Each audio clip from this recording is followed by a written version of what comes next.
Well, on the back of that release, Cekeshe's 2 years in prison, of course, comes to an end, and we're joined on the line now by one of his lawyers, Wikus Steyl.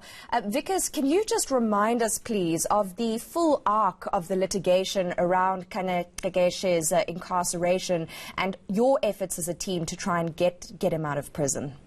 Good morning, Aaron. Yes, the latest litigation or the ongoing litigation in Kanya Cekeshe is that we petitioned to the High Court for leave to appeal against his conviction and his sentence. We remain firmly of the belief that Kanya should never have been found guilty, and he should definitely not have received an 8-year sentence. And our petitions are based on very bad legal advice that Kanya received, and on the magistrate simply not following the Criminal Procedure Act. He did not follow the procedures that were laid down, and it's not it wasn't in his prerogative to decide to follow them or not. It's an obligation placed on court. So we continue our fight to have Kanya's conviction and sentence overturned.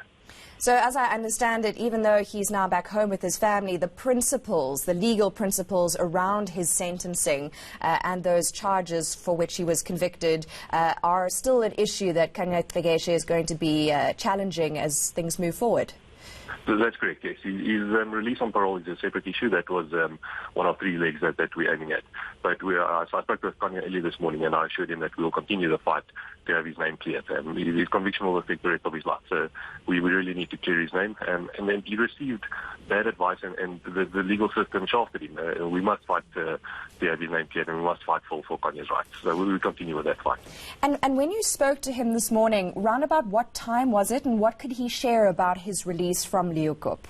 The first thing that he did when he got home was went straight to the kitchen and asked Mom to make him breakfast, and I thought that would be the first thing that he would do. But he's obviously very happy to be home, very happy to be a free man at last, and he seems in good spirits.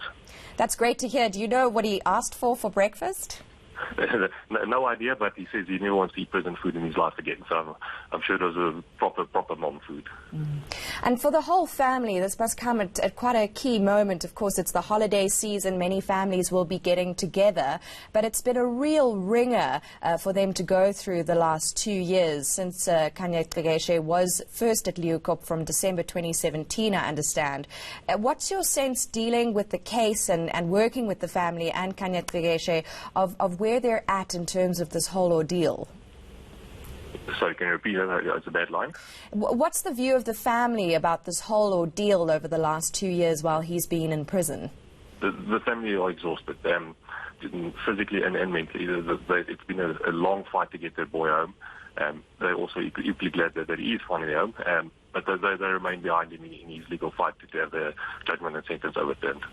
Thank you. And then just lastly, when will that matter be back in court? Do you have a date for the next hearing? No, unfortunately not a date. I've written numerous letters to the High Court to ask for any update and to ask for a date. Last week the NPA wrote to me with the blatant lie saying that the bundles that we submitted are incomplete, and it does not contain the sentence proceedings, and it does not contain the transcript of the proceedings of the 14th of October. And I pointed the NPA to the correct page numbers, and I said to them that the bundles do contain all of the documents. So I hope we will get a progress update early in January, and we'll get a date as soon as we can.